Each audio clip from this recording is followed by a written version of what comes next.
Penglihatannya kabur di tengah terik gurun saat Sarah Walker tergantung di tepi tebing. Pergelangan tangannya terikat, terluka dan berdarah, 21 meter di bawahnya bebatuan bergerigi menanti seperti rahang terbuka. Setiap napas membakar tenggorokannya yang kering, setiap detak jantung menjadi pengingat bahwa kematian mendekat dengan kesabaran yang kejam. Tidak ada yang datang, bisiknya pada kehampaan. Matahari menyengat tanpa ampun saat tali berderit bergesekan dengan batu tajam. Berjam-jam telah berlalu sejak orang-orang itu meninggalkannya untuk mati. Tawa mengejek mereka telah lama memudar ke dalam angin gurun. Afghanistan telah mengajarinya tentang pengkhianatan, tetapi dia tidak pernah menyangka akan menemukannya di sini, di tanah Amerika. Mata Sarah terpejam, kenangan akan rekan-rekan tim Delta Force-nya yang gugur terlintas di benaknya. Mungkin dia akan segera bergabung dengan mereka. Lalu dia mendengarnya, langkah kaki lembut di atas batu, erangan rendah. Melalui kelopak mata yang retak, dia melihat siluet gelap melawan langit yang membara. Gembala Jerman mengawasi dari tepi tebing, yang terbesar, terluka dan kuat, merangkak mendekat, mata cerdas bertemu matanya. Tinggalkan suka dan bagikan pemikiran Anda di komentar, beserta kota tempat Anda menonton. Sekarang mari kita lanjutkan dengan ceritanya. Tidak seorang pun di stasiun patroli perbatasan dapat mengingat dengan tepat kapan mereka pertama kali mendengar nama Sarah Walker. Dia tiba tanpa gembar-gembor, hanya membawa tas ransel dan tatapan menghantui seseorang yang telah melihat terlalu banyak. Dengan nada pelan, beberapa kolega menyebutnya sebagai hantu, sebuah anggukan pada sikap diamnya dan kemampuannya untuk masuk dan keluar dari stasiun tanpa banyak diperhatikan. Di balik tatapan jauh itu tersembunyi sejarah yang tidak seperti yang lain. Sarah pernah menjadi sersan staf Walker dari Delta Force, seorang operator yang sangat terampil yang telah bertugas beberapa kali di Afghanistan. Dia dikenal karena fokusnya yang tak tergoyahkan di bawah tembakan, kemampuannya untuk beradaptasi dengan kondisi yang mustahil, dan serangkaian penghargaan yang akan membuat setiap perwira bangga. Tetapi misi terakhir yang dia lakukan di luar negeri berjalan sangat buruk. Dikhianati dari dalam, dia menyaksikan seluruh unitnya hancur dalam hitungan jam. Para penyintas hanya sedikit dan Sarah sering bertanya-tanya apakah akan lebih baik jika dia bukan salah satu dari mereka. Setelah kembali ke negaranya, menjadi sangat jelas bahwa dia tidak lagi berada di dunia operasi khusus berisiko tinggi. Dia membawa mimpi buruk pulang, kilas balik konstan, wajah-wajah kawan yang hilang, gema tembakan, dan rasa bersalah yang menyesakan karena telah hidup ketika begitu banyak orang meninggal. Diagnosis datang dengan cepat, PTSD berat dengan episode depresi.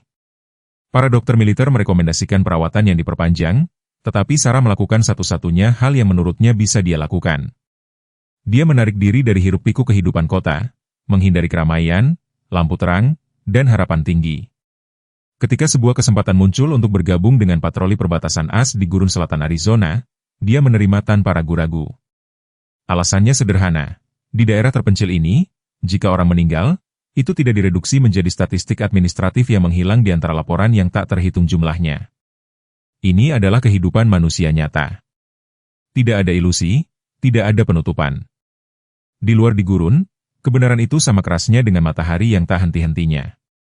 Hari-hari awalnya di stasiun itu tenang. Dia akan bangun sebelum fajar, berlari mengelilingi perimeter berdebu, dan mengakhiri setiap hari dengan menuangkan peta topografi wilayah itu. Hanya sedikit yang mencoba berteman dengannya.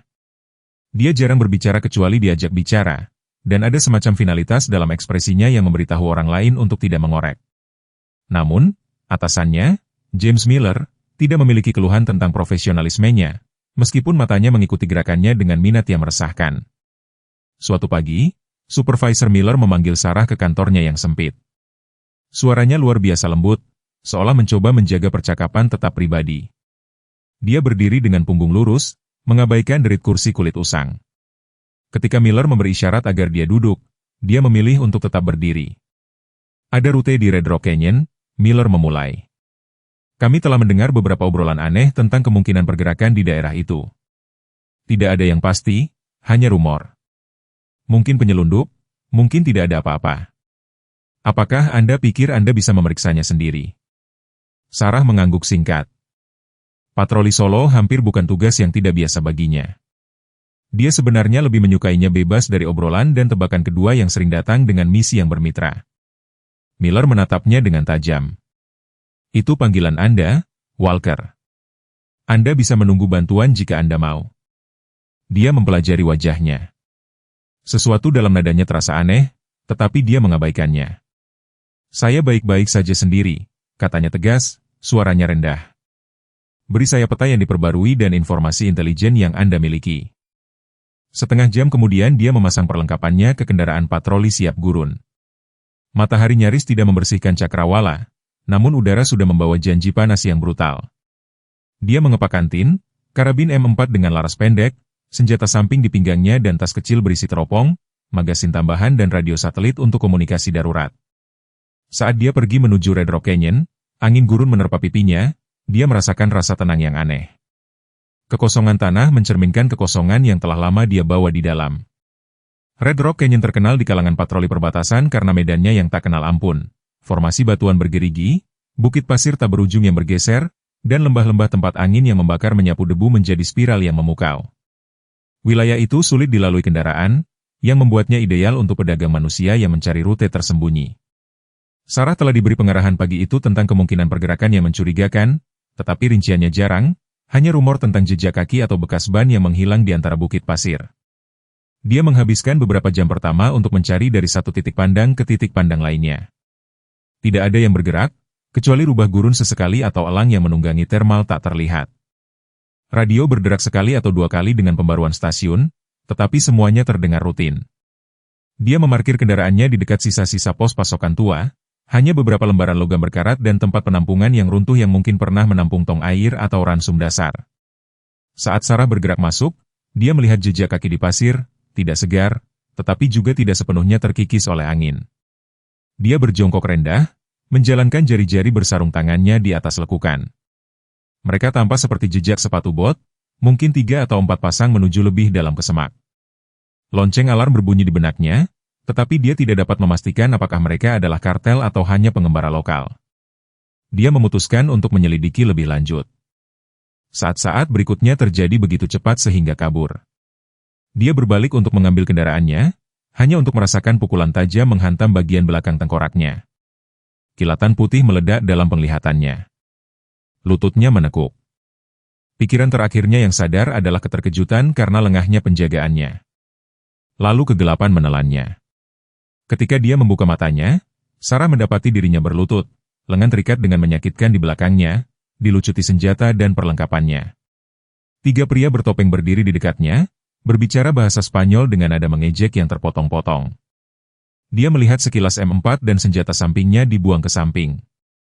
Orang-orang itu mengenakan pakaian yang tidak serasi, celana kargo, bandana, sepatu bot yang lecet. Salah satu dari mereka, tinggi dan lebar bahu, mengitarinya perlahan seperti pemangsa mengukur mangsa. Dari patroli perbatasan, katanya dengan tawa pendek, lihat dia bahkan tidak setangguh yang mereka katakan. Sarah mengepalkan rahangnya. Pikirannya berpacu, mencari jalan keluar, tetapi mereka telah menjepit tangannya, ditahan dengan ikatan zip. Gelombang pusing bergulir melalui dirinya dari pukulan di kepalanya. Salah satu pria bertopeng mengarahkan pistol ke dahinya. Dia tidak bergeming, hanya mengunci mata dengannya. Pada saat itu dia ingat misi di luar negeri. Bagaimana rasa pengkhianatan? Bagaimana rasanya menyadari bahwa Anda telah dijebak?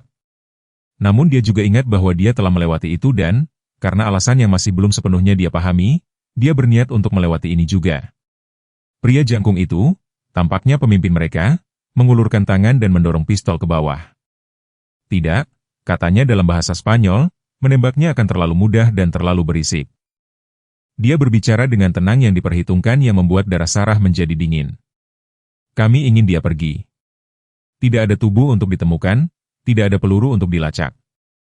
Biarkan waktu membunuhnya. Sebagai gantinya, yang dengan pistol mencibir, apa yang Anda sarankan, bos? Pemimpin itu melirik sekeliling, menyipitkan mata pada formasi batuan bergerigi di kejauhan. Senyum kejam menarik sudut mulutnya. Temukan tempat yang baik untuk menggantungnya di atas tebing, katanya. Biarkan dia mati perlahan, biarkan matahari memilikinya. Mereka menyeret Sarah melintasi pasir, mengabaikan upayanya untuk berjuang melawan ikatan zip. Pikirannya berputar-putar. Di mana bantuan cadangannya? Mengapa tidak ada yang menanggapi check-in-nya yang terlewat? Potongan-potongan mulai masuk ke tempatnya. Orang-orang ini tahu persis di mana menemukannya dan bagaimana menetralisirnya dengan cepat. Dia pingsan lagi ketika seseorang membanting tinju ke sisi kepalanya. Sinar matahari yang keras menghantam kelopak matanya, menghidupkannya kembali ke horor baru. Dia tidak lagi berada di tanah yang kokoh. Dia berkedip dengan cepat, hanya melihat biru langit yang tak berujung. Secara bertahap dia menjadi sadar akan tali kasar yang menggali bagian tengah tubuhnya. Lengannya dijepit di belakangnya, kembali dengan ikatan lain. Seluruh tubuhnya didorong ke depan, entah bagaimana tergantung. Kemudian dia menyadari bahwa dia tergantung di tebing. Sekilas ke bawah membuat perutnya bergejolak. Wajah batu itu terjun 21 meter atau lebih, jatuhnya mentah berakhir di batu-batu bergerigi. Tali di sekitar pinggangnya diamankan ke batu yang menonjol di atas kepala. Jika tali itu putus, atau bahkan terlalu banyak berjumbai, tidak akan ada yang menghentikan tubuhnya untuk menghantam bebatuan di bawah. Detak jantungnya berdebar begitu keras sehingga dia bisa mendengarnya di telinganya. Setiap angin sepai-sepai menyebabkan dia bergoyang. Setiap ayunan tubuhnya menggosok tali pada singkapan tajam, dia ingin berteriak minta tolong, tetapi kekeringan di tenggorokannya dan udara gurun yang membakar membuat suaranya hampir tidak berguna. Matahari sangat kejam, menyinari seolah-olah mengambil kesenangan pribadi dalam penderitaannya. Dia mencoba mengangkat kakinya untuk menemukan pijakan di permukaan berbatu, tetapi itu terlalu curam. Tali adalah satu-satunya yang mencegahnya jatuh. Namun dengan setiap gerakan dia merasakannya lecet dan mengerang melawan batu. Itu aus dan tidak ada seorang pun di sekitar untuk memperbaikinya. Waktu kehilangan makna. Di bawah tatapan itu dia berjuang untuk tetap sadar. Pikirannya berputar-putar melalui gambar-gambar unit yang telah hilang dalam misi Delta Force terakhir itu. Rasa bersalah mendidih di dadanya. Berapa kali dia telah memutar ulang skenario itu. Seandainya saja dia melihat tanda-tanda pengkhianatan sebelumnya. Seandainya saja dia menarik timnya keluar lebih cepat. Sekarang, ironisnya, dia mendapati dirinya dikhianati lagi, tetapi kali ini itu tidak setengah jalan di seluruh dunia, itu ada di sini di tanah yang telah dia bersumpah untuk dilindungi. Sinar matahari tak henti-hentinya saat Sarah mulai melayang menuju ketidaksadaran lagi, kepalanya berdenyut sebagai protes dan setiap tarikan napas yang compang-camping terasa seperti paru-parunya sedang dibersihkan oleh pasir gurun. Dia mencoba mengangkat kelopak matanya, tetapi kecerahan memaksa mereka menutup untuk sepersekian detik. Dia pikir dia mendengar suara memanggil namanya lembut, hampir penyayang. Namun suara itu menghilang ke dalam dengungan angin panas yang tak henti-hentinya yang mengikis batu. Perlahan dia menyadari bahwa tidak ada seorang pun di sana. Panggilan yang dia dengar tidak lebih dari angin itu sendiri, pusaran butiran debu dan pasir melawan wajah tebing yang tandus. Bibir Sarah terbuka dalam upaya feodal untuk berbicara, tetapi tenggorokannya terlalu kering untuk membentuk kata-kata apapun. Dia hampir tidak dapat mengingat berapa lama dia telah tergantung di sana. Waktu telah menjadi konsep yang terdistorsi di suatu tempat antara ketidaksadaran dan rasa sakit di belakang pikirannya. Dia tahu dia telah ditinggalkan untuk mati, tergantung di tebing yang menjulang tinggi dengan tali berjumbai, lengannya terikat di belakang punggungnya. Kekeringan di mulutnya semakin kuat dan rasa sakit yang tumpul menyebar di bahunya. Dengan upaya monumental, dia berhasil membuka kelopak matanya lagi. Kali ini sesuatu terdaftar, suara ritmis dan teredam yang bergema melalui udara kosong.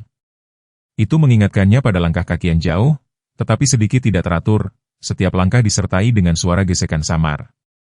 Jeda dalam angin menawarinya momen yang lebih jelas. Dia memaksa dirinya untuk fokus pada suara itu. Jeda. Kesadaran itu mengejutkannya. Saat penglihatannya menyesuaikan, dia melihat siluet bergerak melintasi cakrawala yang berkilauan. Gelombang pusing menghantamnya, jadi dia membiarkan kepalanya merosot lagi. Dia pikir dia mungkin berhalusinasi. Panasnya menghukum dan dia merasa seolah-olah pikirannya bisa menyulap apa saja dalam upaya putus asa untuk bertahan hidup. Tetapi suara-suara itu tetap ada. Beberapa gembala Jerman bergerak dalam garis disiplin, mendekati tepi tebing dengan hati-hati. Mantel mereka berkilauan dengan keringat, coklat hitam dan coklat hitam padat. Tidak ada kerah, tidak ada pawang, hanya sekawanan yang melakukan perjalanan dengan tujuan yang ditentukan melintasi gurun. Salah satunya, seorang gembala Jerman hitam yang mencolok, memisahkan diri dari kelompok. Mantelnya tebal dan agak kusut, dan saat bergerak lebih dekat, Sarah memperhatikan bekas luka panjang mengiris bahu kirinya, luka lama yang telah sembuh menjadi garis pucat di atas bulu gelap. Dia mencoba berbicara untuk memanggil minta tolong, tetapi suaranya hanya serak berangin. Anjing itu menyentakkan kepalanya sedikit, telinga menajam ke depan waspada, ia merayap lebih dekat ke singkapan berbatu tempat tali Sarah ditambatkan. Ada keanggunan ragu-ragu dalam gerakan hewan. Lubang hidungnya melebar, menarik indera keringat, darah, dan ketakutan. Seluruh tubuh Sarah gemetar setiap sentakan menarik tali genting. Dia ingin berteriak apa saja untuk mendapatkan perhatian anjing itu, meskipun tampaknya sudah terpaku pada tali. Gembala Jerman mendengus, menginjak kaki depan dengan bunyi gedebuk tumpul di atas batu berdebu. Sarah mengeluarkan rengekan samar, mencoba membentuk kata bantuan, tetapi bibirnya yang pecah-pecah nyaris tidak berhasil berbisik. Namun telinga anjing itu berputar entah bagaimana ia telah mendengar nada rapuh itu. Seolah merasakan ada sesuatu yang hidup yang melekat pada tali itu, gembala Jerman hitam itu menundukkan kepalanya dan menyodok untaian jalinan dengan moncongnya. Pada saat itu Sarah merasakan secercah harapan, meskipun dia masih mempertanyakan apakah pikirannya sedang memainkan trik kejam. Anjing hitam itu tidak mundur. Meskipun memiliki setiap naluri untuk melarikan diri pada bau dan gerakan manusia yang tidak dikenal, ia tetap tinggal, mengendus ketegangan di tali. Dua gembala Jerman lainnya segera mendekat, satu coklat dengan topeng hitam dan satu sable yang lebih kecil dengan tanda khas. Mereka membentuk setengah lingkaran yang hati-hati, tubuh mereka waspada. Tidak satupun dari ini adalah keingintahuan hewan yang khas. Ada tujuan untuk posisi mereka seolah-olah masing-masing mengambil peran dalam rencana tak terucapkan apapun yang akan mereka lakukan. Gembala Jerman hitam kemudian menjepit rahangnya dengan lembut di sekitar tali, menguji resistensi. Itu menarik sedikit ke belakang, otot-otot beriak di sepanjang lehernya yang kuat. Beberapa butir pasir memercik dari langkan dan jantung Sarah berdebar lebih cepat. Dia merasakan sentakan ke atas yang tiba-tiba, tidak lebih dari 1 atau 2 inci, tetapi cukup untuk menyentaknya dari ambang ketidaksadaran. Gelombang pusing menyapu dirinya. Mereka mencoba mengangkatku. Pikirannya yang rasional berteriak bahwa ini tidak mungkin. Anjing liar tidak hanya menyelamatkan manusia. Tetapi ada sesuatu tentang hewan-hewan ini yang melanggar semua harapan. Anjing hitam itu tampaknya memahami garis rapuh antara hidup dan mati. Itu melangkah mundur dalam peningkatan terukur, menjaga tali tetap tegang. Dua gembala Jerman lainnya menutup di kedua sisi, tubuh mereka bertindak sebagai penghalang hidup sehingga tali tidak akan tergelincir dari tepi batu. Sarah merasakan tubuhnya bergeser sedikit ke atas. Dia mencoba mencuri dirinya sendiri, tetapi setiap guncangan membuat tali mengerang sebagai protes. Dia membayangkan itu patah menjadi 2. Namun anjing-anjing itu terus menarik, rasa koordinasi yang aneh membimbing mereka. Pusaran angin gurun menendang lebih banyak pasir, menyengat mata Sarah, tetapi dia menolak untuk menutupnya. Sekarang dia harus melihat apakah penyelamatan ini nyata atau hanya fatamorgana kejam lainnya. Gembala Jerman hitam itu mengikat bagian belakangnya, tegang dengan usaha. Pembuluh darah menonjol di sepanjang leher dan bahunya, bekas luka di bahunya menarik kencang. Satu kesalahan langkah bisa berarti tali tergelincir atau Sarah kehilangan sedikit dukungan yang dia miliki. Anjing coklat itu memposisikan dirinya dalam posisi berjongkok, kaki mencengkeram kerikil lepas, sementara sable dengan lembut menyodok tali di dekat titik jangkar. Seolah-olah mereka bekerja bersama, masing-masing memainkan peran dalam menstabilkan garis. Dengan setiap tarikan, Sarah naik 1 inci yang menyakitkan. Pergelangan tangannya masih terikat di belakang, punggungnya terasa mati rasa dan bahunya menjerit sebagai protes. Dia sepenuhnya berada di belas kasihan hewan-hewan ini, makhluk yang belum pernah dia temui, yang tidak memiliki alasan atau kewajiban untuk menyelamatkan hidupnya. Dia mencoba berbicara lagi, tetapi tenggorokannya terlalu kering untuk mengatur apapun selain hembusan udara. Waktu melambat menjadi serangkaian detak jantung. Sepatu bot Sarah menyentuh tebing, mengirim kerikil jatuh ke dalam kehampaan. Dia menggigit bibirnya untuk menahan tangisan. Gembala Jerman hitam itu, bagaimanapun, menyentakkan kepalanya sekali lagi, menempatkan otot segar ke dalam tarikan. Dia naik beberapa inci lagi. Pinggulnya menabrak langkan batu, mengikis kulit mentah.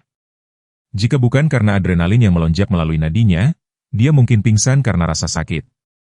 Seluruh proses terasa tak berujung. Setiap detik adalah latihan dalam ketegangan yang rumit. Setiap gerakan mendadak, setiap salah perhitungan oleh anjing-anjing itu bisa berarti bencana. Pikiran Sarah bergolak dengan ketidakpercayaan.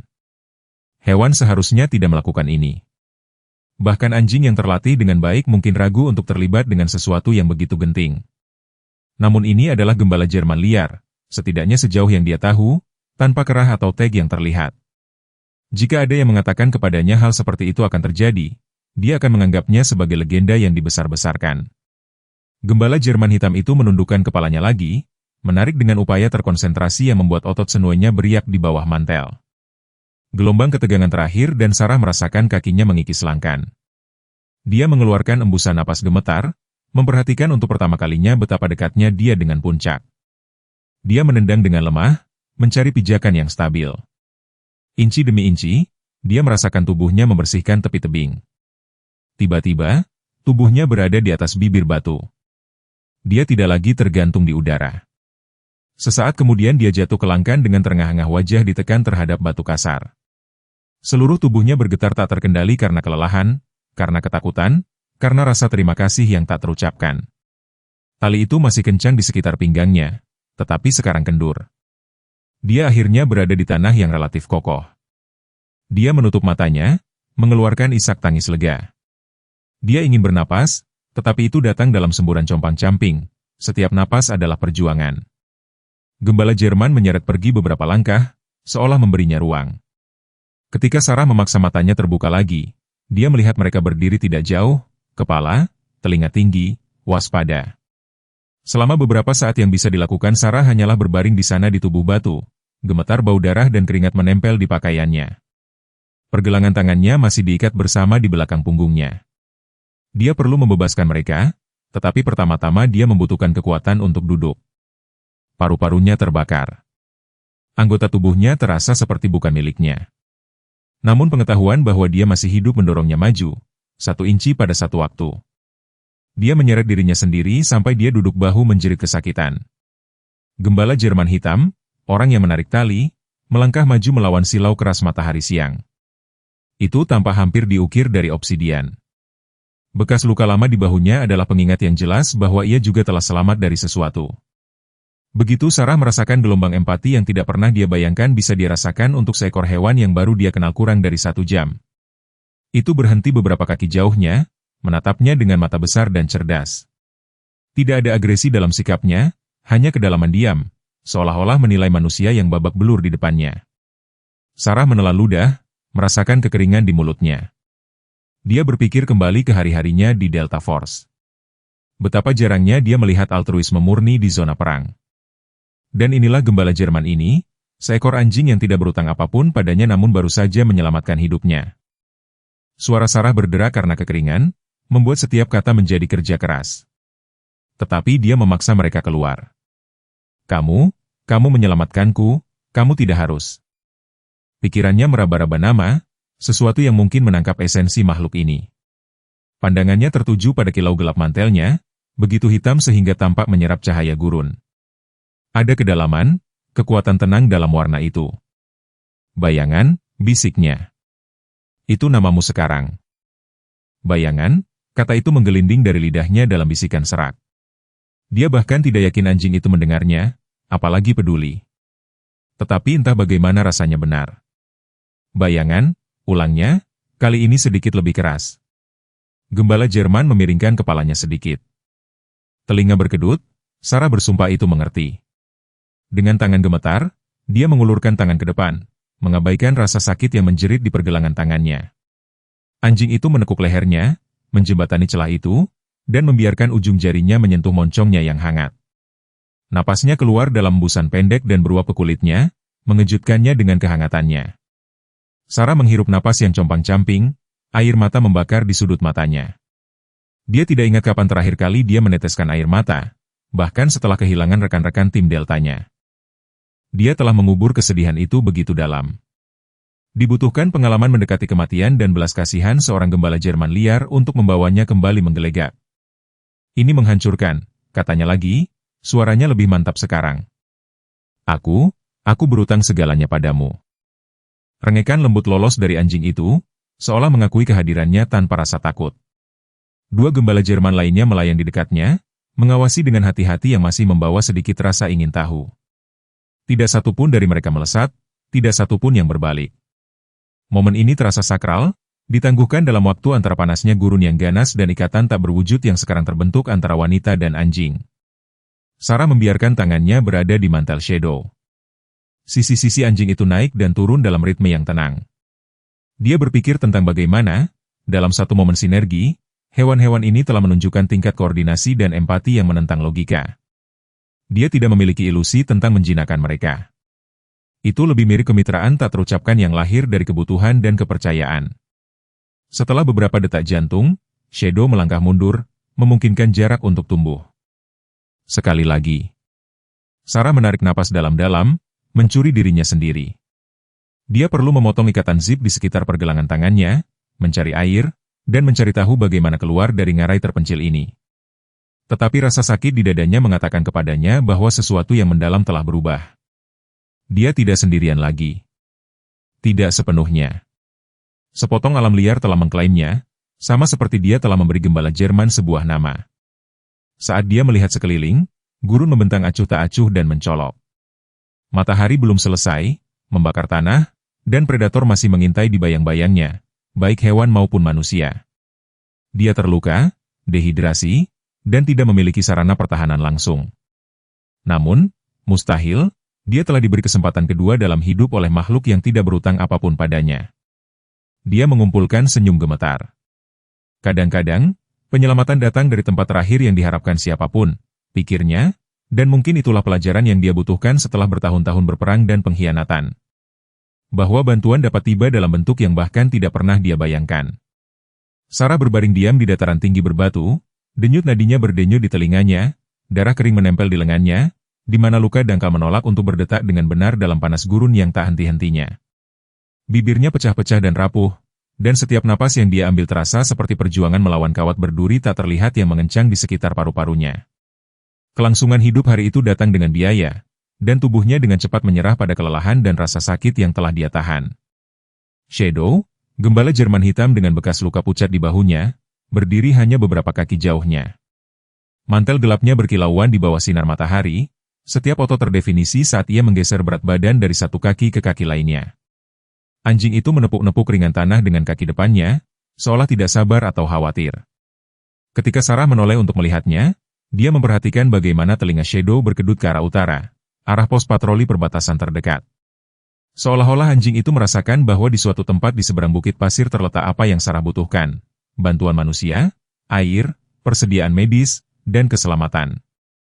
Mengumpulkan setiap sisa tekad, Sarah mencoba mendorong dirinya sendiri ke atas siku. Anggota tubuhnya memprotes, bergetar hebat. Dia masih bisa merasakan ikatan zip menggali pergelangan tangannya. Para penculiknya telah menjatuhkan perlengkapannya di suatu tempat, mungkin untuk mengikatnya secara berbeda, tetapi dia sebagian besar tetap tidak berdaya. Gelombang pusing menyapu dirinya. Dia menekan tangan bebasnya ke batu panas di bawahnya, putus asa untuk tetap sadar.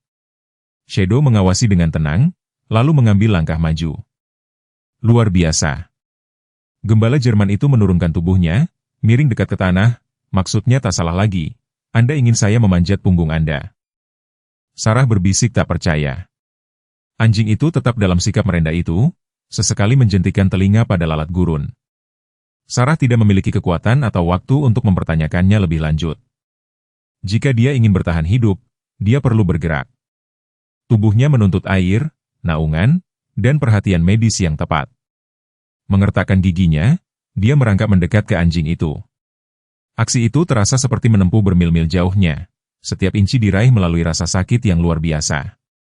Ketika dia mencapai sisi Shadow, dia menyelipkan satu tangan gemetar ke bulu kasar anjing itu. Sentuhan itu mengirimkan sengatan kehangatan ke seluruh tubuhnya. Jauh lebih lembut dari yang dia duga, Shadow tidak bergeming. Sebaliknya, German Shepherd itu tampak menahan diri, seolah dengan sabar menunggunya untuk naik. Sarah menghembuskan napas yang gemetar. Dia mencengkeram bulu anjing itu, menarik dengan lengan yang terasa seperti terbakar. Dengan susah payah, dia berhasil menyampirkan dirinya di punggung Shadow, mengirim sengatan tajam melalui memar dan goresan yang menghiasi pahanya. Erangan rendah lolos dari mulutnya saat dia berbaring, kelelahan. Dia menekan tubuhnya ke leher Shadow yang berotot, berjuang untuk tetap tegak. Oke, bisiknya. Kita lakukan ini dengan caramu. Shadow perlahan bangkit setinggi tubuhnya, berhati-hati agar tidak mengguncang penumpangnya yang goyah. Sarah berpegangan lebih erat, berdoa dalam hati agar cengkeramannya yang lemah tidak mengecewakannya. Setiap gerakan mengirimkan sengatan rasa sakit melalui tulang belakang dan lengannya, tetapi dia menolak untuk mengalah. Bertahan hidup seringkali menuntut kemampuan yang tidak bisa dipersiapkan oleh pelatihan apapun. Dengan sedikit perubahan berat badan, Shadow mulai bergerak maju. Awalnya langkahnya hati-hati, berjalan lembut yang memungkinkan Sarah untuk tetap duduk. Matahari tengah hari menyinari tanpa ampun, tetapi setidaknya dia tidak lagi berbaring di bebatuan. Seiring waktu, anjing itu menetap dalam ritme yang stabil, melintasi bukit pasir keemasan yang berkilauan seperti pecahan kaca. Sesekali, Shadow berhenti, mengendus udara atau menyesuaikan jalannya di sekitar singkapan batu bergerigi. German Shepherd lainnya telah menghilang, melebur kembali ke lanskap gurun. Sarah masuk dan keluar dari kesadaran, pikirannya dihantam oleh panas dan dehidrasi. Setiap kali dia membuka matanya, dia melihat bayangan, telinga gelap bergoyang di depannya, metronom hipnotis yang menenangkan sarafnya yang tegang. Gurun itu kabur menjadi permadani nuansa yang berubah, coklat, kuning air, dan kuning. Berjam-jam berlalu seperti ini, German Shepherd itu terus maju seolah dipandu oleh kompas internal. Akhirnya, Sarah berhasil berbisik, "Kita akan kemana?" Pertanyaan itu setengah untuk dirinya sendiri, setengah untuk hewan itu. Shadow tidak menawarkan jawaban vokal, tetapi langkah anjing yang percaya diri menunjukkan tujuan. Sarah merasakan kekaguman yang tenang tumbuh di dalam dirinya. Dia tidak pernah percaya pada intervensi ajaib, terutama bukan dari satwa liar. Namun disinilah dia, di punggung makhluk yang tampaknya bertindak dengan rasa arah yang tidak dapat diberikan oleh peta manapun. Pada saat senja mendekat, angin membawa nada yang lebih sejuk dan mata Sarah terbuka untuk melihat labirin ngarai di belakang mereka. Shadow telah berbelok ke arah barat laut, menjauh dari wilayah tempat Sarah pertama kali disergap. Pikirannya berkecamuk dengan pertanyaan. Apakah dia entah bagaimana tahu di mana stasiun itu? Apakah dia mencium bau air? Atau apakah ini hanya pengembaraan acak? Tetapi dalam keadaannya yang lemah, dia memilih untuk tidak ragu. Kepercayaan adalah semua yang dia miliki. Dia tertidur lagi, terbuai oleh gerbang ritmis Shadow. Kegelapan merayap di atas tanah dan gambar terakhir yang dia pegang adalah siluet Shadow dengan latar belakang langit merah. Dinginnya malam menghidupkannya kembali. Ketika Sarah membuka matanya lagi, dia mendapati dirinya masih bertengger di punggung Shadow. Bintang-bintang menyala di atas kepala di langit yang lembut. Cahaya oranye samar berkedip-kedip di kejauhan. Lampu dari pangkalan operasi depan patroli perbatasan, atau begitulah dugaannya. Dadanya menegang karena lega. Jika itu benar-benar pos terdepan, dia mungkin benar-benar selamat dari cobaan ini. Tanpa sepengetahuan Sarah, stasiun terdekat, yang disebut sebagai pos terdepan sektor 3, telah dalam keadaan siaga tinggi. Ketidakberesan dari agen Walker telah memicu protokol pencarian standar. Pencitraan termal dari menara pengawas telah mendeteksi anomali di gurun, jejak panas manusia tunggal bergerak melintasi pasir. Tetapi bentuk pembacaannya salah. Itu bukan orang yang berjalan. Siluet termal tampak seperti orang, ditinggikan, seolah menunggangi sesuatu. Ketidaksesuaian itu mendorong penjaga malam untuk melaporkannya. "Maria Rodriguez, kami memiliki kontak yang tidak biasa," salah satu teks melaporkan. Mungkin agen Walker, tetapi tandanya aneh. Dia tampaknya menunggangi sesuatu. Maria Rodriguez, seorang wanita kompak di awal usia 30-an dengan mata tajam dan sikap yang tidak menolerir omong kosong, saat ini memimpin operasi pencarian. Dia semakin khawatir ketika Sarah gagal menelepon pada waktu yang dijadwalkan. Tertarik dengan pembacaan termal, dia memerintahkan tim respons cepat untuk bersiap dengan ATV, perlengkapan medis, dan lampu pencari. Konvoi compang-camping berangkat dari gerbang, sebuah drone kecil di atas kepala memberikan data termal terbaru, membimbing mereka melintasi bukit pasir. Maria sendiri mengendarai ATV utama, napasnya memburu-buru mengantisipasi. Malam itu sunyi senyap, kecuali gemuruh mesin dan desis pasir yang tertiup angin. Akhirnya, lampu depan menyinari pemandangan yang tidak diharapkan oleh siapapun. Seekor German Shepherd hitam soliter berdiri tegak, sosok lemas merosot di punggungnya. Anjing itu tidak takut pada gangguan kendaraan yang tiba-tiba atau lampu terang. Sebaliknya, ia hanya mengangkat kepalanya, telinganya menoleh ke arah mereka dengan sedikit hati-hati. Kontak pada pukul 2, salah satu agen di kursi belakang berseru. Maria mematikan mesin dan melompat turun, memberi isyarat kepada yang lain untuk melakukan hal yang sama. Hal terakhir yang dia inginkan adalah menakut-nakuti hewan itu agar lari dengan Sarah masih di punggungnya. Dia mengangkat tangannya perlahan mendekat dengan tenang yang disengaja. Anjing itu menegang tetapi tidak melarikan diri. Senter Maria mengungkapkan bentuk Sarah Walker yang babak belur dalam seragam yang robek. "Ya Tuhan," bisiknya. "Itu agen Walker. Dia masih hidup." Salah satu petugas medis dengan cepat bergerak maju dengan tandu. German Shepherd tetap sangat kooperatif, hanya bergeser beberapa langkah untuk membiarkan mereka menurunkan Sarah. Maria menekan tangannya dengan lembut ke pipi Sarah, merasakan panas demam yang membakar, dehidrasi, kemungkinan luka, memar. Tetapi sungguh luar biasa, jantungnya masih berdetak. Saat mereka mengangkat Sarah ke tandu, anjing hitam itu mengelilingi mereka sekali, cakarnya diredam oleh pasir. Maria bisa merasakan intensitas tatapan hewan itu, protektif tetapi tidak pasti. Ia menginjak sekali, erangan pendek lolos dari tenggorokannya, seolah mengatakan bahwa ia tidak sepenuhnya yakin tentang manusia baru ini. Namun ia tidak lari. "Ayo kita muat dia," perintah Maria. "Kita perlu membawanya kembali untuk perawatan segera." Carter, masukkan infus ke dalam truk. Mereka mengikat Sarah dengan aman, memasang kantong infus saat mereka menempatkannya di salah satu ATV. Maria melihat sekali lagi ke anjing itu, yang telah mundur beberapa meter. Lampu depan bermain di sisi ramping makhluk itu.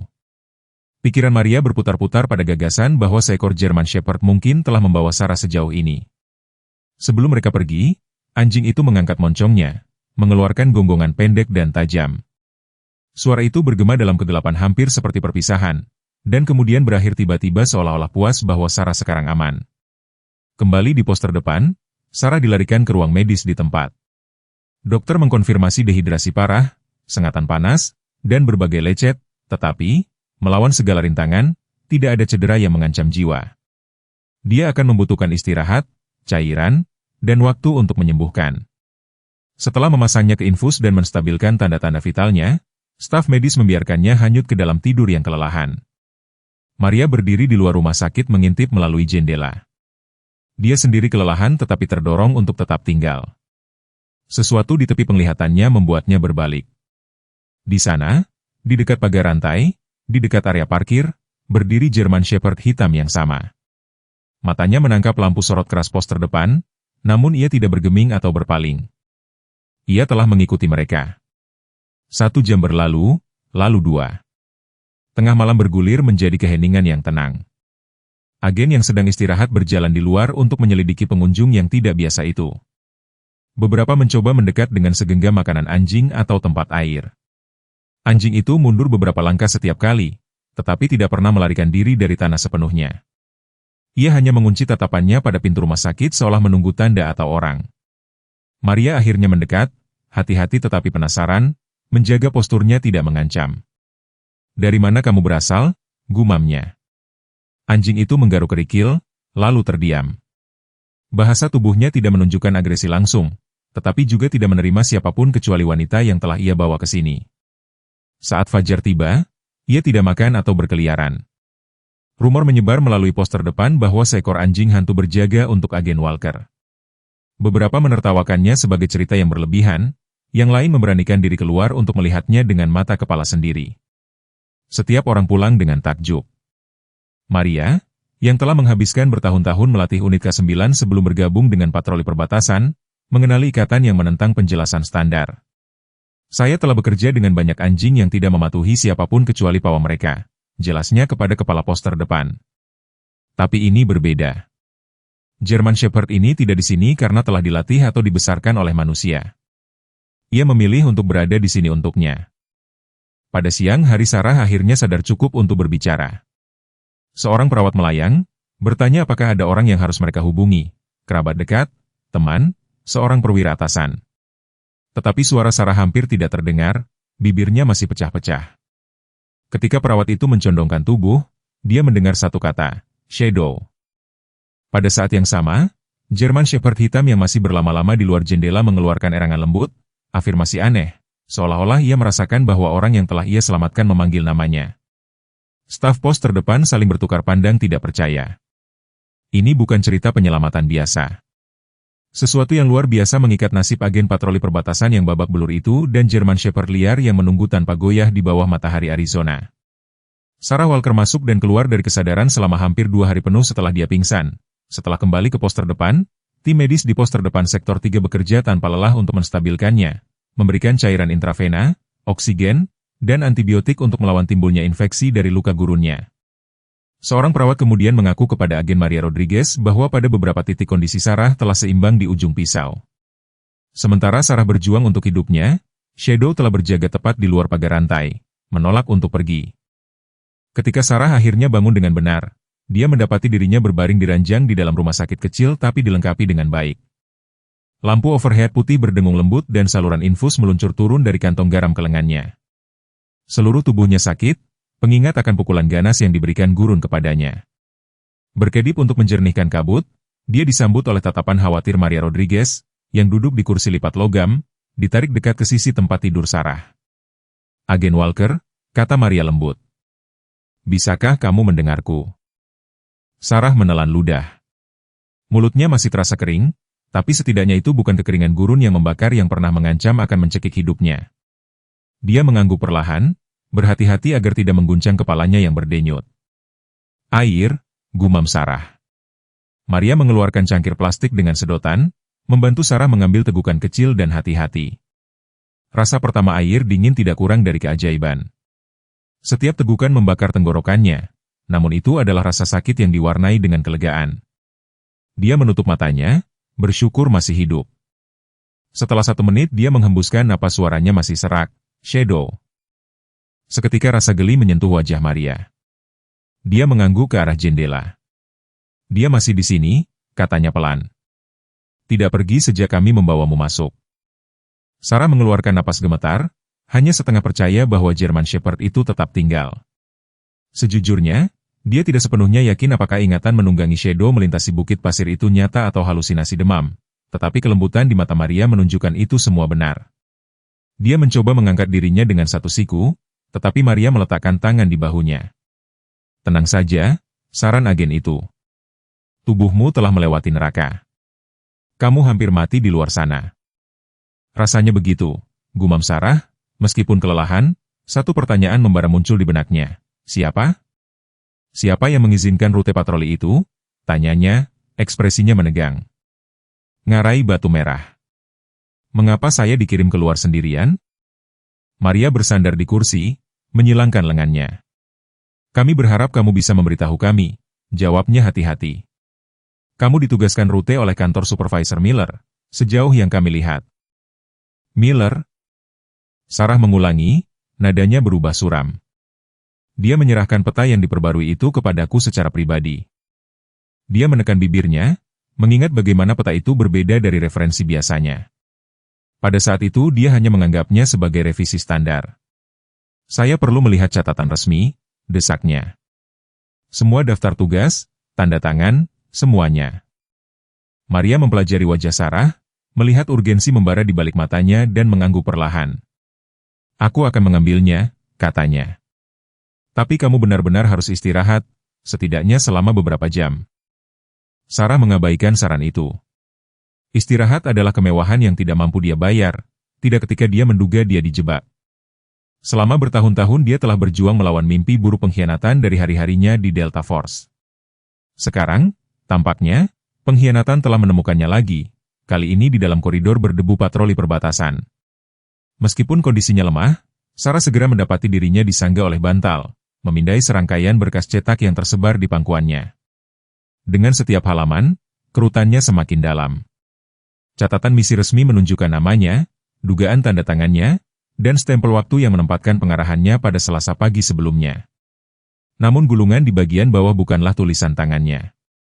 Itu tampak sangat mirip, mungkin sekilas, tetapi Sarah mengenali lingkaran dan sudutnya sendiri, dan ini tidak sesuai. Pemalsu telah mencoba untuk mereplikasi gayanya, tetapi itu tidak cukup sempurna. Maria berdiri di samping ranjang, melipat tangan. Dia sesekali melirik bahu Sarah saat Sarah membolak-balik dokumen, dengungan lampu neon overhead dan obrolan jauh staf medis memberikan latar belakang yang tenang. "Formulir ini mengklaim saya mengizinkan rute itu sendiri," gumam Sarah, mengetukkan jari pada garis-garis teks hitam tebal. Tanda tangannya adalah overlay digital. Seseorang mengambil sampel tulisan tangan saya dari file lama. Dia membalik halaman, dan yang disebut peta yang diperbarui ini berbeda dari yang saya gunakan untuk bernavigasi. "Lihat catatan ini." Mereka mengarahkan saya langsung ke zona mati. Dia menunjuk ke sektor yang ditandai dengan huruf X merah kecil pada bagian topografi. Maria mengangguk dengan muram. Kami mereferensikan silang catatan akses. File digital untuk peta diedit dari terminal internal menggunakan subakun yang ditugaskan ke kantor Miller. Kami memiliki data parsial yang menunjukkan pengguna kedua, tetapi jejaknya tidak jelas. Mungkin seorang juru tulis atau kaki tangan, sulit dikatakan. Mata Sarah membara karena marah. Ini berarti dia sengaja memanipulasi rute saya, katanya dengan gigi terkatup. Sektor itu sama sekali di luar jangkauan kom normal. Ini adalah tempat yang sempurna untuk menghilang, atau dihilangkan, kata Maria pelan. Napas Sarah tumbuh tidak teratur saat dia memaksa dirinya untuk tetap tenang. Ingatan tentang bangun, terikat dan tergantung di atas tebing berkobar di benaknya. Dia tidak pernah menyangka aku akan kembali hidup, bisiknya. Kemudian dengan lebih kuat, dia akan menyesal tidak menyelesaikan pekerjaan itu sendiri. Maria mengulurkan tangan, dengan ringan menyentuh lengan Sarah. Kami masih belum tahu seluruh cerita, dia memperingatkan. Tapi jelas seseorang menjebakmu. Ada rumor Miller telah berhubungan dengan kelompok lokal tertentu, penyelundup kartel. Kami tidak yakin. Jika itu benar, dia mungkin telah mengatur seluruh misi, mengharapkan kamu tidak akan kembali untuk membicarakannya. Sarah menutup matanya sejenak, bergumul dengan gelombang amarah. Semua malam itu, memutar ulang ingatan tentang pengkhianatan Delta Force-nya, hanya untuk menghadapi merek pengkhianatan yang berbeda di tanah Amerika ini. Dia menarik napas, lalu memaksa suaranya untuk tenang. Kita harus mengungkapkannya, katanya. Dia mungkin sudah curiga aku kembali. Jika demikian, dia akan mencoba menutupi jejaknya, atau lebih buruk. Maka kita perlu bertindak cepat. Maria setuju. Aku akan menjaga dermaga ini aman. Setelah kita mengisolasi server utama stasiun dan mengkonfirmasi login palsu, kita akan memiliki cukup bukti untuk memanggil urusan internal Departemen Keamanan Dalam Negeri. Tapi kita mungkin tidak memiliki jendela waktu itu. Sarah menyisihkan kertas-kertas itu, meregangkan sendi-sendinya yang kaku saat dia mencoba duduk tegak, meskipun setiap otot memprotes. Adrenalinnya membayangi rasa sakit. Jika dia curiga aku bangun dan mengajukan pertanyaan, katanya. Dia mungkin menyerang lebih dulu. Ekspresi Maria mengeras. Kami akan siap. Sementara mereka menyusun strategi mereka, salah satu dokter hewan stasiun telah dipanggil untuk memeriksa Shadow. German Shepherd itu akhirnya menerima air dan beberapa makanan tetapi masih tidak akan membiarkan siapapun mendekat terlalu dekat, kecuali satu asisten dokter hewan yang berhasil mendapatkan kepercayaan tentatif. Setelah mengamati anjing itu dari kejauhan, dokter hewan itu kembali dengan berita tak terduga. Itu bukan anjing liar biasa, katanya kepada Maria saat mereka berdiri di luar rumah sakit. Dia memiliki chip subdermal kelas militer yang tertanam di belakang bahu kirinya. Aku tidak bisa cukup dekat untuk memindainya dengan benar, tetapi aku pernah melihat ini sebelumnya. Anjing ini kemungkinan berasal dari unit K9 khusus. Alis Maria terangkat. Militer? Maksudmu, seperti anjing pekerja? Dokter hewan itu mengangguk, mungkin sangat terlatih. Bekas luka di bahunya terlihat seperti bisa jadi dari pertempuran. Jika kita bisa mendapatkan pemindaian chip yang tepat, kita mungkin bisa melacak asalnya. Wahyu ini membawa dimensi baru pada penampilan Shadow yang ajaib. Jika dia adalah anjing militer, penyelamatannya terhadap Sarah mungkin tidak sepenuhnya acak. Tetapi bagaimana hewan khusus seperti itu berakhir di gurun Arizona? Tampaknya hidup liar? Malam tiba di atas pos terdepan seperti selimut yang tidak nyaman. Awan melayang di langit, meredupkan bintang-bintang dan merampas cahaya bulan. Keheningan jatuh di kompleks saat shift siang menyerahkan tugas kepada awak personel malam yang terbatas. Lampu keamanan redup bersinar di sepanjang pagar, tetapi kecerahannya hampir tidak sebanding dengan matahari tengah hari yang membakar. Di dalam koridor bangunan utama, lampu berkedip-kedip secara sporadis, sebuah keanehan pada kabel yang menua yang memberi tempat itu nuansa yang sedikit berhantu. Shadow tetap dekat dengan pagar, dekat koridor terbuka yang menghadap pendekatan selatan. Sesekali seorang agen lewat, melirik anjing itu dengan rasa ingin tahu. Meskipun Shadow telah mendapatkan status selebritas kecil di antara personal stasiun, tidak ada yang berani mendekat terlalu dekat. Dia mentolerir jarak kecil tetapi menempelkan telinganya jika ada yang mencoba mendekat dalam jangkauan lengan, kecuali orang itu adalah Sarah atau, pada tingkat yang lebih rendah, Maria.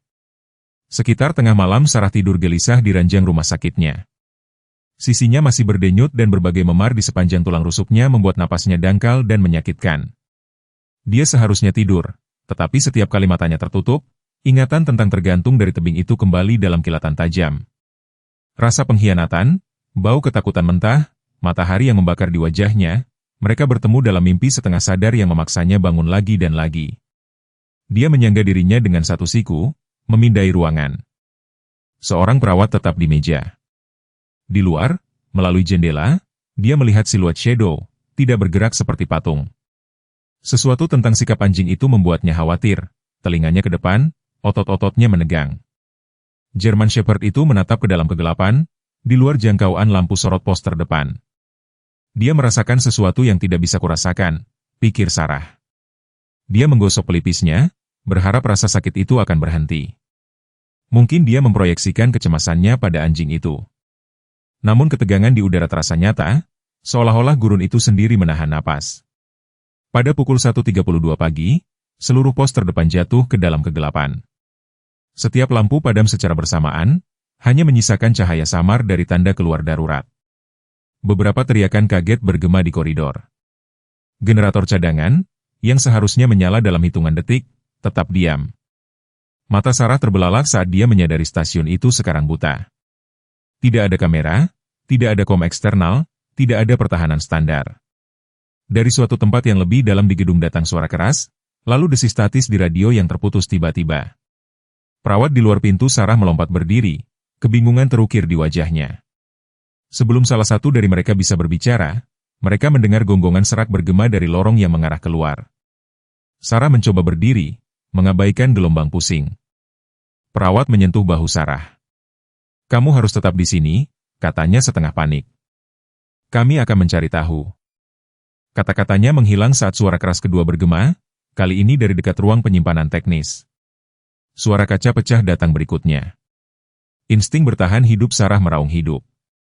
Meskipun terluka, dia menarik saluran infus dari lengannya dan meraih rompi balistiknya, yang tergantung dari kursi terdekat. Dia telah memintanya sebelumnya sebagai tindakan pencegahan, setengah mengharapkan sesuatu seperti ini. Sisinya berkobar kesakitan, tetapi pikirannya sudah dalam mode krisis. "Cari tempat aman untuk bersembunyi," desak Sarah kepada perawat. "Kunci pintu di belakangmu." Masih pusing, dia mengenakan rompinya dan mengencangkan tali pengikatnya. Selanjutnya dia meraih tumpukan senjata improvisasi yang telah diatur oleh Maria, sebuah lemari terkunci yang berisi senjata samping dan magasin tambahan. Dia memasukkan kode dan mengambil Glock 19.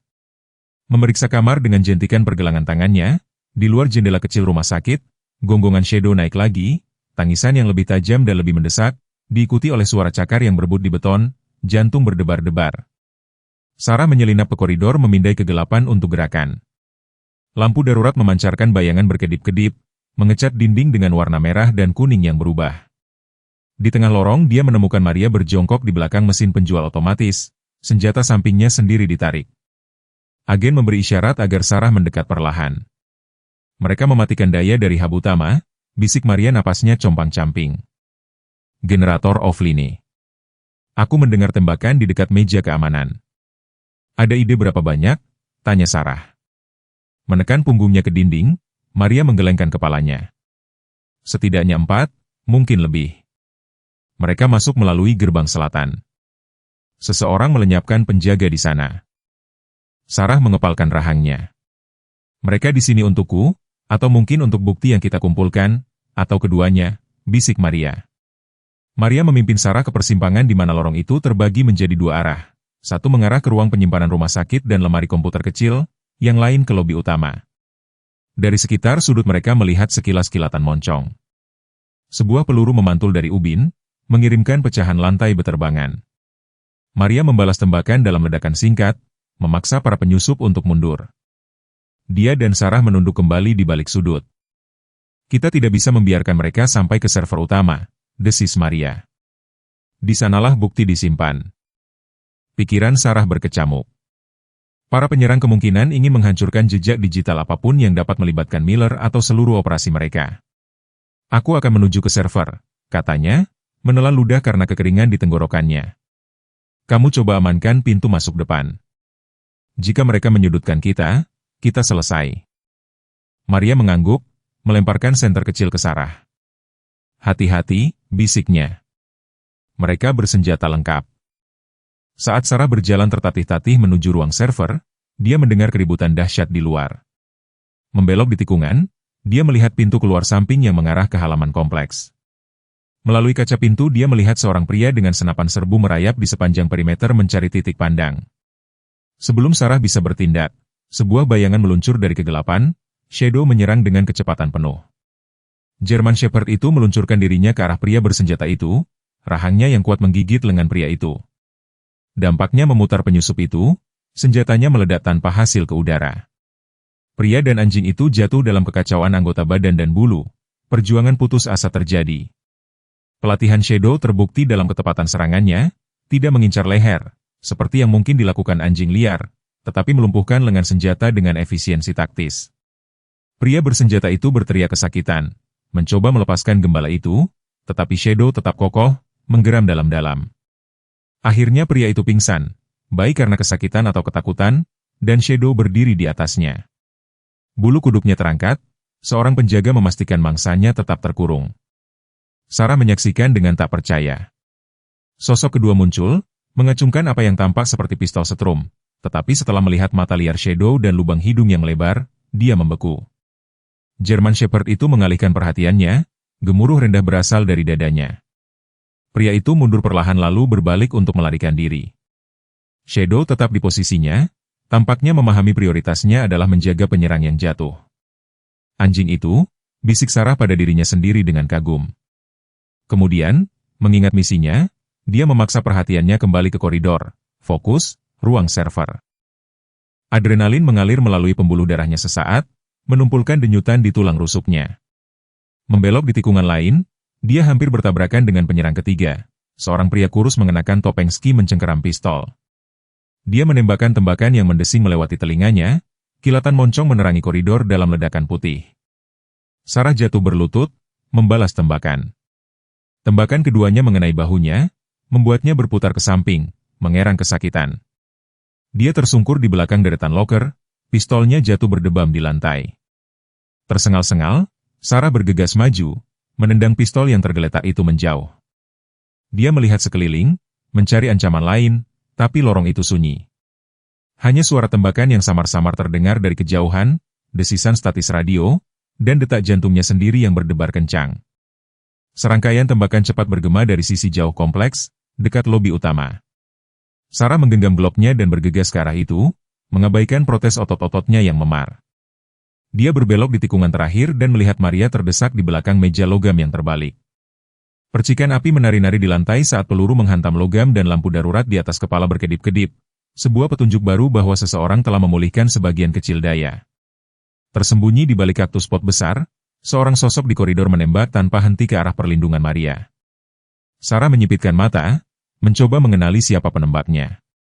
Kemudian dia sedikit menyandongkan tubuh dan cahaya di atas kepala menampakkan wajah Supervisor James Miller. Seragamnya yang biasanya rapi tidak terlihat dimanapun. Sebagai gantinya, dia mengenakan celana kargo gelap dan kemeja hitam polos, dengan senjata api di tangannya. Dia membentak perintah dalam bahasa Spanyol kepada kaki tangan tak terlihat di ujung koridor yang jauh, menyuruh mereka membakar server jika mereka menemukannya.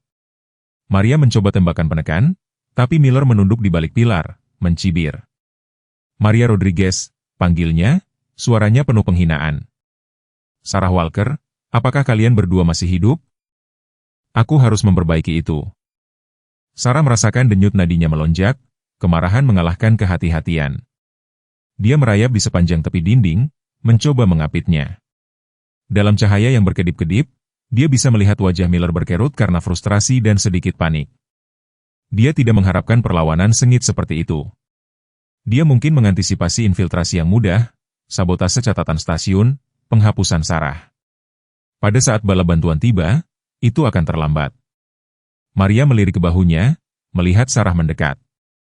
Dia mengangguk sedikit, sebuah isyarat diam bahwa mereka perlu berkoordinasi. Sarah merangkak mendekat, meluncur di balik pilar di seberang posisi Miller. Dia menenangkan napasnya. Kemarahan dingin menetap di hatinya, fokus yang sama yang pernah dia gunakan dalam operasi Delta Force. Ketika terpojok oleh penyergapan musuh, Miller berteriak, "Kau seharusnya mati di luar sana, Walker." Nada suaranya mengandung dendam yang membara. "Itu akan menyelamatkan masalahku, Tapi kau harus merangkak kembali dengan anjing terkutuk di hatimu yang berdarah. Sarah menelan pahitnya kebencian. Dia mengatur segalanya, pikirnya. Dia menjebakku untuk mati. Dia memeriksa magasinnya, menemukan 4 peluru tersisa, lebih dari cukup untuk mengakhiri ini jika dia mendaratkan tembakan langsung. Seolah merasakan kehadirannya, Miller tiba-tiba mengayunkan lengannya dari balik pilar. Moncong senjatanya memercik. Sebuah peluru melesat melewati Sarah, mengenai dinding di belakangnya. Dia menunduk dan membalas tembakan, tapi Miller melesat keluar dari pandangan. Maria memanfaatkan momen itu untuk muncul dari balik meja, menembakkan tembakan yang mengenai lengan baju Miller. Dia mengutuk, tersandung. Kemudian, dengan tekad yang ganas, dia berputar, mengarahkan senjatanya tepat ke dada Maria. Perut Sarah mual. Dari sudutnya, dia tidak bisa mengarahkan tembakan yang jelas tepat waktu. Tepat saat Miller menarik pelapuknya, sebuah bayangan gelap muncul dari koridor samping. Sebuah bayangan bergemuruh terlihat, cakarnya berderak di atas ubin. Gembala Jerman itu menundukkan kepalanya, menabrak bahu Miller dengan kekuatan penuh. Tembakan itu meleset, sebuah ledakan memekakan telinga yang mengirimkan debu plesteran berjatuhan dari langit-langit. Miller berputar kehilangan keseimbangan, hampir menjatuhkan senjatanya. Geraman buas memutar wajahnya saat dia mengenali anjing yang sama yang dikabarkan telah menyelamatkan nyawa Sarah. Binatang terkutuk, teriaknya, mengangkat senjatanya lagi. Sarah menerjang maju, berniat untuk menempatkan dirinya di antara Miller dan Shadow, tapi kakinya yang terluka memperlambatnya. Miller menarik pelatuknya. Kilatan moncong menerangi koridor untuk sepersekian detik. Shadow merintih dengan teriakan yang menyiksa.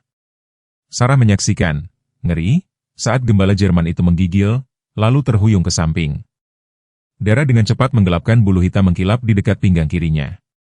Tidak, suara Sarah keluar dari tenggorokannya. Dia menembak 2 kali, memaksa Miller untuk menyelam mencari perlindungan di balik meja resepsionis. Shadow tersandung, lututnya menekuk. Anjing itu jatuh ke sisinya, embusan napas yang compang-camping keluar dari moncongnya. Warna merah tua menodai ubin di bawahnya, menggenang keluar. Penglihatan Sarah berkunang-kunang karena amarah, sakit hati berputar di dalam dadanya. Dalam sepersekian detik itu, yang dia ingat hanyalah hutang tak terhingga yang dia miliki. Shadow menariknya ke atas tebing, membimbingnya melintasi gurun, membela stasiun ini dari penyusup. Tanpa berpikir, dia keluar dari perlindungan dan berlari melintasi koridor terbuka ke posisi Miller. Miller membidik lagi, tapi Sarah sudah berada di atasnya. Dia membanting gloknya ke pergelangan tangannya, menjatuhkan senjatanya dari genggamannya. Dengan tangan kosongnya, dia meraih kerahnya dan mendorongnya mundur, memanfaatkan setiap ons pelatihannya. Rasa sakit membara di sisinya, tapi adrenalin menghapusnya. Miller mencoba memukulnya, tapi dia memutar, mengaitkan lengannya dan membanting wajahnya ke lantai. Dia meronta, melontarkan kutukan, tapi Sarah menekannya dengan lututnya. Dia menyentakkan lengannya ke belakang begitu kuat sehingga dia mengeluarkan erangan parau. Kau mengatur ini, desisnya. Kau menggunakanku, kau menjual pos ini dan kau mencoba membunuhku hanya untuk menyembunyikan kejahatanmu. Miller meludahkan darah dari bibir yang pecah, matanya melebar karena racun. Kau hanyalah seorang prajurit yang bisa dibuang. Kau seharusnya tidak kembali jika anjing itu tidak. Omelannya berakhir dengan desisan kesakitan saat Sarah memutar lengannya lebih jauh. Lampu koridor berkedip-kedip lagi, menerangi pendekatan Maria dari balik meja yang terbalik. Matanya beralih dari gembala Jerman yang terluka ke Miller, yang dijepit di bawah lutut Sarah, bernapas dengan berat. Maria memasang borgol ke pergelangan tangan Miller. James Miller adalah agen yang bertindak dari urusan internal. Aku menahanmu atas konspirasi, pemalsuan dokumen federal, percobaan pembunuhan terhadap agen patroli perbatasan, dan kolusi dengan perusahaan kriminal lintas negara. Aku sarankan kau diam sebelum kau menambahkan perlawanan terhadap penangkapan ke dalam daftar. Miller melotot tapi tidak mengatakan apa-apa.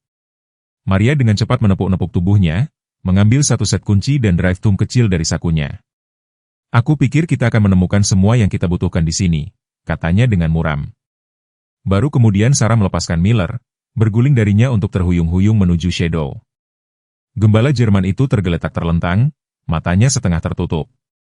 Sebuah lubang peluru merusak pinggang kirinya, mengeluarkan darah yang membentuk genangan lengket di sekitar bagian tengah tubuhnya. Hati Sarah mencelos melihat pemandangan itu. Dia berlutut, mengabaikan handuk, menggali ke dalam kakinya yang memar sendiri. Dengan tangan gemetar, dia menyentuh pinggang Shadow, tepat di atas luka itu. Anjing itu mengeluarkan napas serak, lubang hidungnya berkobar lemah. Tatapannya beralih ke Sarah, secercah pengakuan bercampur dengan rasa sakit. Dia hampir bisa merasakan hidupnya surut. Anjing itu telah berjuang begitu keras untuknya, menderita luka yang mungkin berakibat fatal. Tetaplah bersamaku, bisiknya, membelai bulu lembab di dekat bahu Shadow. Air mata mengaburkan penglihatannya. Kau tidak harus melakukan ini. Tidak ada yang memaksamu, tapi kau tetap melakukannya. Langkah kaki mendekat, Maria berlutut di samping Sarah, matanya penuh simpati. Dia meletakkan tangan di bahu Sarah. Kami memiliki tim dokter hewan yang siaga. Kami akan melakukan apa yang kami bisa, katanya dengan lembut. Di sekitar mereka, segelintir agen patroli perbatasan yang setia, mereka yang tetap netral atau hanya tidak tahu sifat sejati Miller, berkumpul dalam keterkejutan yang tertahan. Kilatan moncong telah mereda, menunjukkan bahwa sisa orang-orang kartel itu telah ditundukkan atau mundur. Inisiasi pertolongan pertama lapangan untuk anjing itu, perintah salah satu sersan yang lebih tua yang melangkah maju. Seseorang hidupkan kembali generator. Kita butuh lampu. Kita perlu menghubungi klinik hewan.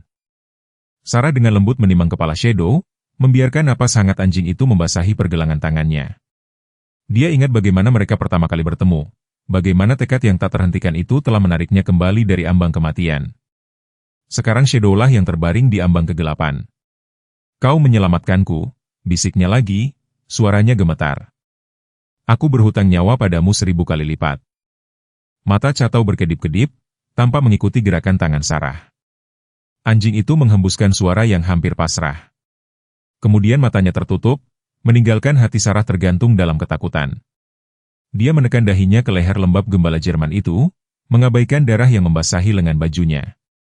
Sementara itu, Maria mengarahkan bala bantuan yang baru tiba untuk mengamankan Miller. 2 agen mengangkatnya, mengabaikan kutukannya yang pahit, dan membawanya pergi ke sel penahanan sementara. Kelompok agen lain menggeledah ruang server yang penuh peluru, mengambil cadangan data dan memverifikasi bahwa bukti penting pengkhianatan Miller tetap ada. Selama beberapa menit berikutnya, daya dipulihkan sebagian. Lampu neon berdengung untuk hidup, mengungkapkan sebuah stasiun yang dirusak oleh lubang peluru, pecahan kaca, dan puing-puing yang berserakan.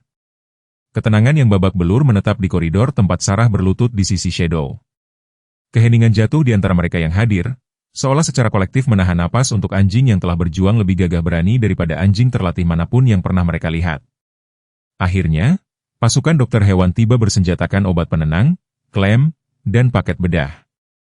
Mereka dengan hati-hati memeriksa Shadow, memastikan bahwa peluru telah menembus dekat pinggang kiri dengan massa otot anjing yang besar, ada kesempatan untuk menghentikan pendarahan dan menjahit lukanya jika tidak ada organ vital yang terkena. Dokter hewan menyuntikkan anestesi ringan, berharap dapat menstabilkan Shadow cukup untuk transportasi ke fasilitas khusus. Sarah tetap berlutut, menolak untuk meninggalkan sisi Shadow. Dia mengatupkan rahangnya, air mata masih diambang tumpah. Ingatan ekspresi mengejek Miller berkobar dan dia tahu dia telah mengatur segalanya dari balik layar. Dia ingat bagaimana dia menawarkan untuk membiarkannya mengambil pekerjaan di meja, bagaimana dia tanpa anehnya enggan untuk berbicara tentang rincian misinya ke Red Rock Canyon. Setiap bagian sekarang jatuh ke tempatnya, tapi momen untuk membalas dendam telah berlalu. Satu-satunya hal yang penting adalah kelangsungan hidup Shadow. Saat petugas medis mengangkat Shadow ke atas tandu improvisasi, gembala Jerman itu bergerak, mengeluarkan rengekan lemah. Matanya terbuka kembali sebentar, memindai pemandangan dengan kesadaran yang tumpul. Sarah mengambil moncong anjing itu di tangannya, mengabaikan darah yang menodai lengannya. Dia berbisik pelan, "Kau bertahanlah, Shadow. Kau dengar aku. Kau belum selesai." Sebagai tanggapan, gembala Jerman itu menawarkan sentakan lemah di telinganya. Seluruh koridor tampak menghembuskan napas saat tim dokter hewan membawa Shadow pergi, menuju truk yang akan mengangkutnya ke pusat trauma K9 terdekat. Sarah mengikuti mereka sejauh pintu tempat dia akhirnya ambruk ke dinding. Lukanya menyusulnya. Agen bergegas maju untuk mendukungnya, satu menawarkan bahu untuk bersandar.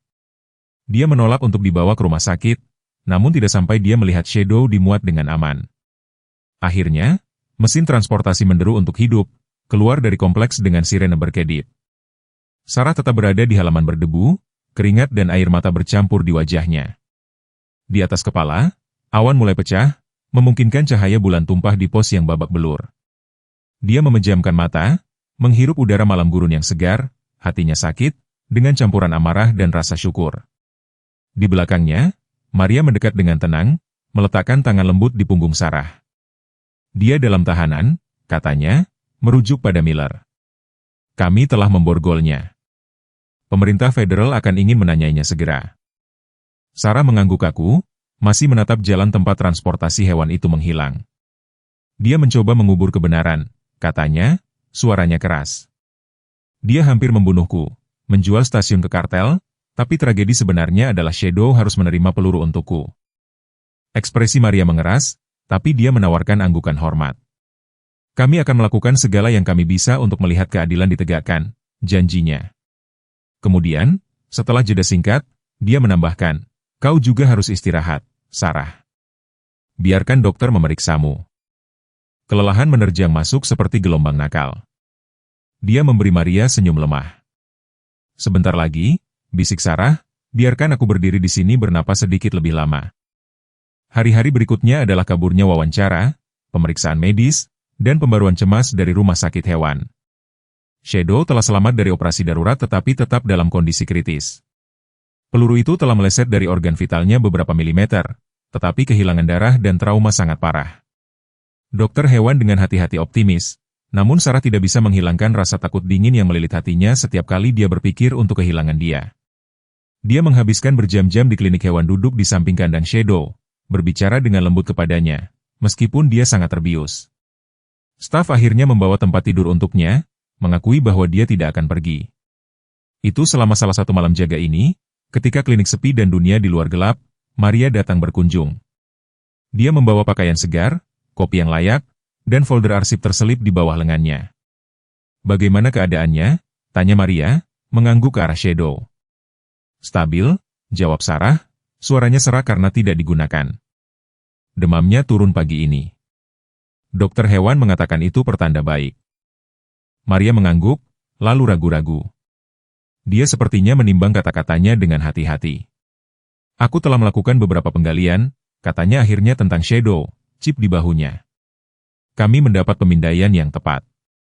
Desain militer adalah K9 RT-473, nama kode Razor. Dia ditugaskan ke unit K9 Delta Force khusus di Afghanistan. Maria mengeluarkan dokumen dari foldernya, dikerahkan terutama untuk pengintaian dan bantuan tempur. Pawangnya adalah, dia berhenti, suaranya melembut Sersan Staf Michael Rodriguez. Sarah merasa seolah lantai telah menghilang di bawahnya. Rodriguez, nama itu memicu serangkaian kenangan, wajah, suara, tawa selama momen langka waktu henti. Kau saudaraku, Maria membenarkan dengan tenang. Mike adalah bagian dari unitmu, Sarah. Dia meninggal dalam misi terakhir itu. Sebuah wahyu menghantam Sarah seperti pukulan fisik. Dia menatap Maria, melihat kemiripan keluarga untuk pertama kalinya. Set rahang yang sama ditentukan, tatapan yang sama mantap. Bagaimana dia bisa melewatkannya? Kau tahu siapa aku selama ini, bisik Sarah. Maria mengangguk. Aku meminta transfer ke pos ini ketika aku mendengar kau telah ditugaskan di sini. Aku perlu memahami apa yang terjadi pada Mike. Laporan resmi tidak memadai. Tangan Sarah secara naluriah meraih bentuk tidur Shadow. Aku tidak tahu. Mike memiliki mitra K9. Beberapa orang melakukannya. Unit anjing khusus diklasifikasikan selama evakuasi darurat. Anjing-anjing militer. Suara Maria mengeras, dianggap peralatan. Mereka ditinggalkan. Implikasi menimpa Sarah. Shadow Razor entah bagaimana selamat dari kekacauan misi terakhir itu, entah bagaimana berhasil dari Afghanistan ke gurun Arizona dan, melalui beberapa keajaiban takdir atau tekad, telah menemukannya. Dia mengenaliku, kata Sarah, kesadaran itu muncul perlahan. Itu sebabnya dia menyelamatkanku. Dia tahu siapa aku dari sebelumnya. Maria mengangguk. Itu mungkin. Anjing-anjing ini membentuk ikatan yang sangat kuat. Mereka ingat, rasakan selama bertahun-tahun. Tapi ada lebih banyak. Sarah, dia ragu-ragu lagi. Aku perlu bertanya kepadamu tentang apa yang terjadi hari itu, tentang bagaimana misi itu berjalan salah. Sarah merasakan tenggorokannya menegang. Begitu lama dia mengunci kenangan hari itu, menolak untuk memeriksanya terlalu dekat. Rasa bersalah, kebingungan, rasa pengkhianatan yang mendalam. Itu semua terlalu mentah. Aku tidak tahu apakah aku bisa, katanya lembut. Kau perlu, desak Maria, bukan hanya untuk Mike, bukan hanya untukku, tetapi untuk dirimu sendiri dan sekarang juga untuk Shadow. Mengambil napas dalam-dalam, Sarah mulai berbicara. Dia menceritakan parameter misi, ekstraksi nilai tinggi di sebuah desa terpencil. Intelijen itu solid, tim dipersiapkan dengan baik, tetapi sesuatu telah berjalan salah secara katastrofik. Posisi mereka telah dikompromikan, rute ekstraksi mereka terputus, disergap dari berbagai arah, mereka tidak punya pilihan selain berpisah. Kami memiliki komunikasi radio selama 1 jam pertama. Sarah menjelaskan setiap kata, merasa seperti kaca di tenggorokannya. Mike bersama tim kedua. Mereka seharusnya bertemu dengan kami di titik ekstraksi sekunder, tetapi mereka tidak pernah berhasil. Dan anjing-anjing itu? Maria bertanya dengan lembut. Setiap pawang memiliki mitra anjing mereka. Ketika helikopter datang, ada begitu banyak kekacauan. Aku ingat berteriak tentang anjing-anjing itu. Tetapi komandan, seseorang yang lebih tinggi dalam rantai komando, sebuah suara yang hanya aku dengar melalui memerintahkan evakuasi segera. Mengatakan tidak ada ruang, tidak ada waktu, mengatakan mereka. Sarah tidak bisa menyelesaikan kalimatnya. Peralatan, Maria memasuk suaranya, pahit. Sarah mengangguk malu. Aku seharusnya berjuang lebih keras untuk mereka. Itu bukan panggilanmu, kata Maria pelan. Tapi suara itu di radio, apakah kau pernah tahu siapa itu? Sarah menggelengkan kepalanya. Itu bukan perintah kami yang biasa. Seseorang telah turun tangan, mengambil alih dalam krisis. Aku tidak pernah melihat wajah, hanya mendengar suara. Dingin, berwibawa. Maria duduk bersandar menyerap ini. Investigasi terhadap Miller memunculkan koneksi yang menarik, katanya setelah beberapa saat. Dia memiliki riwayat penempatan yang tumpang tindih denganmu, meskipun tidak pernah di unit yang sama. File personelnya menunjukkan bahwa dia ditugaskan sementara ke pos komando di wilayahmu selama misi terakhirmu. Sarah merasakan hawa dingin menjalari tubuhnya. Kau pikir Miller adalah suara di orang yang memerintahkan kami untuk meninggalkan anjing-anjing itu? Aku pikir itu kemungkinan yang perlu kita jelajahi, jawab Maria, terutama mengingat betapa bertekadnya dia untuk melenyapkanmu. Implikasinya mengejutkan. Jika Miller terlibat dalam bencana Afghanistan, jika dia mengenali Sarah ketika dia ditugaskan ke stasiun patroli perbatasannya dan takut dia mungkin akhirnya menghubungkan titik-titik, itu akan menjelaskan mengapa dia sangat ingin aku mati, gumam Sarah. Tapi masih ada sesuatu yang hilang. Miller hanyalah roda gigi dalam mesin yang lebih besar. Seolah menanggapi percakapan mereka, Shadow bergerak sedikit, napasnya berubah ritme. Sarah segera mencondongkan tubuh lebih dekat, membelai bulunya dengan lembut. Mata gembala Jerman itu terbuka setengah, fokus kabur pada wajahnya. Hei, orang kuat, bisiknya, kelegaan membanjirinya. Selamat datang kembali. Ekor Shadow berdebam sekali di lantai kandang. Lemah tapi tak salah lagi. Maria tersenyum, matanya berkilauan dengan air mata yang tak tertahankan. Dia seorang pejuang, katanya lembut, sama seperti pawangnya dulu. Pada saat itu, saat pengakuan Shadow terdaftar di mata yang cerdas itu, Sarah merasakan sesuatu terbuka di dalam dirinya. Sebuah pintu yang telah dia tutup rapat selama bertahun-tahun, berisi semua kesedihan dan rasa bersalah dari misi yang gagal itu. Dia belum memiliki semua jawaban, tetapi untuk pertama kalinya dia percaya dia mungkin menemukannya. Dengan Shadow, dengan Razor di sisinya, dan dengan bantuan Maria, mungkin dia akhirnya bisa mengungkap kebenaran penuh tentang apa yang terjadi di Afghanistan dan mengapa itu mengikutinya pulang. Selama minggu-minggu berikutnya, pemulihan Shadow berlangsung dengan kecepatan luar biasa. Dokter hewan menyebutnya ajaib, Sarah menyebutnya tekad belaka. Dalam sebulan, gembala Jerman itu berjalan lagi, otot-ototnya yang kuat membangun kembali kekuatannya. Luka peluru telah sembuh menjadi bekas luka lain yang cocok dengan yang lama di bahunya. Pengingat kembar dari pertempuran yang selamat. Saat Shadow pulih, begitu pula Sarah, luka fisiknya sembuh dan dengan persahabatan mantap Maria, dia memulai pekerjaan yang lebih sulit untuk menyembuhkan luka tak terlihat yang telah dia bawa sejak Afghanistan. Setiap malam membawa lebih sedikit mimpi buruk, setiap pagi fajar dengan rasa tujuan yang lebih besar. Investigasi terhadap James Miller berkembang pesat, mengungkapkan jaringan korupsi yang menyebar jauh melampaui stasiun patroli perbatasan. Hubungannya dengan kartel lintas negara sangat luas dan bukti yang ditemukan dari server stasiun memberikan jejak yang memberatkan. Jaksa Federal membangun kasus yang kedap udara dan Miller menghadapi daftar panjang tuntutan yang akan memastikan dia menghabiskan sisa hidupnya di penjara. Tetapi itu adalah koneksi ke Afghanistan yang menghabiskan perhatian Sarah. Bekerja dengan Maria, dia mengumpulkan fragmen-fragmen dari misi yang menentukan itu. Catatan layanan Miller membenarkan bahwa dia memang ditempatkan di pos komando yang mengawasi ekstraksi mereka. Analisis suara dari transmisi radio yang dipulihkan cocok dengan irama dan nada khasnya. Dia adalah orang yang memerintahkan pengabaian unit K9. Namun pertanyaan tetap ada. Miller adalah seorang perwira tingkat menengah pada saat itu, tidak cukup senior untuk mengatur pengkhianatan seperti itu sendirian. Seseorang yang lebih tinggi dalam rantai komando pasti terlibat. Terobosan datang dari sumber yang tak terduga. Selama interogasi Miller, dihadapkan dengan gunung bukti yang melawannya, dia akhirnya pecah sebagai imbalan atas pertimbangan tertentu. Dia mengungkapkan bahwa Direktur Regional Thomas Crawford telah menjadi pawangnya baik di Afghanistan maupun di patroli perbatasan. Crawford telah menjalankan gangguan untuk kartel tertentu selama bertahun-tahun, Maria menjelaskan, menyebarkan dokumen di atas meja di tempat tinggal sementara Sarah. Dia mampu menempatkan Miller di stasiun ini untuk mengawasi operasi. Ketika kau tiba, Miller mengenaliku, Sarah selesai. Dia tahu aku mungkin akhirnya mengingat suaranya dari Afghanistan. Maria mengangguk. Crawford memerintahkannya untuk melenyapkanmu sebelum kau dapat membuat koneksi. Wahyu itu menghancurkan dan memperjelas. Thomas Crawford, Direktur Regional yang terhormat, veteran yang dihormati, pria yang telah mempersembahkan medali kepada tentara yang gugur, keluarga, telah mengkhianati bangsanya sendiri untuk keuntungan. Dia telah mengorbankan tim Sarah, meninggalkan tentara K9 yang setia seperti Razor, dan melanjutkan perusahaan kriminalnya di tanah Amerika. Dengan identitas Crawford dikonfirmasi, agen federal bergerak cepat untuk menangkapnya. Penangkapan dilakukan secara diam-diam, jauh dari perhatian media, tetapi gelombang kejutan menjalar ke seluruh agensi. Crawford menyangkal segalanya. Tentu saja, mengklaim Miller mencoba menyelamatkan dirinya sendiri dengan melibatkan atasan yang tidak bersalah. Tetapi bukti terus meningkat.